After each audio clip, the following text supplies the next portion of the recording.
پیدائش اس کا 15واں باب جو 21 آیات پر مشتمل ہے۔ ان باتوں کے بعد خداوند کا کلام رویا میں ابرام پر نازل ہوا اور اس نے فرمایا، اے ابرام تو مت ڈر، میں تیری سپر اور تیرا بہت بڑا اجر ہوں۔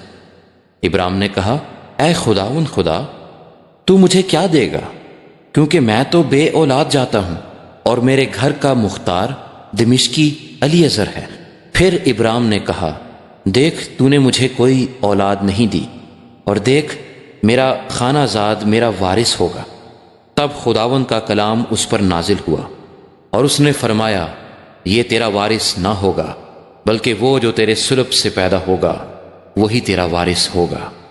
اور وہ اس کو باہر لے گیا اور کہا کہ اب آسمان کی طرف نگاہ کر، اور اگر تو ستاروں کو گن سکتا ہے تو گن، اور اس سے کہا کہ تیری اولاد ایسی ہی ہوگی۔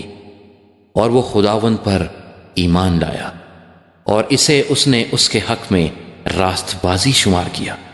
اور اس نے اس سے کہا کہ میں خداوند ہوں جو تجھے کسدیوں کے اور سے نکال لایا کہ تجھ کو یہ ملک میراث میں دوں۔ اور اس نے کہا، اے خداوند خدا، میں کیوں کر جانوں کہ میں اس کا وارث ہوں گا؟ اس نے اس سے کہا کہ میرے لیے 3 برس کی ایک بچیا اور 3 برس کی ایک بکری اور 3 برس کا ایک مینڈھا اور ایک کمری اور ایک کبوتر کا بچہ لے۔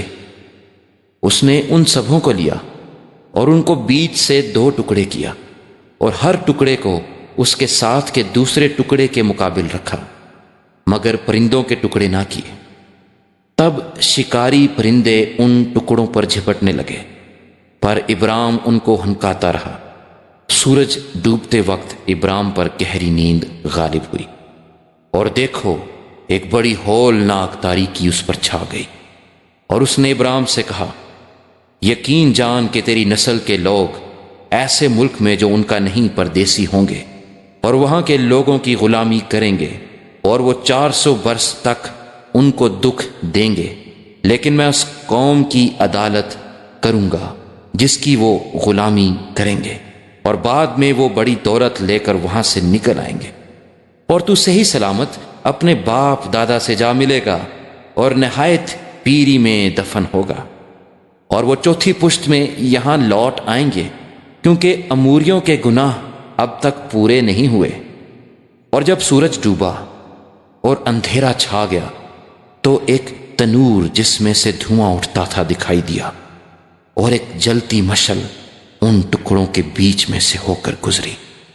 اسی روز خداوند نے ابراہیم سے عہد کیا اور فرمایا کہ یہ ملک دریائے مصر سے لے کر اس بڑے دریا یعنی دریائے فرات تک کینیوں اور کنیزیوں اور قدمونیوں اور ہتیوں اور فرزیوں اور رفائیم اور اموریوں اور کنانیوں اور جرجاسیوں اور یبوسیوں سمیت میں نے تیری اولاد کو دیا ہے۔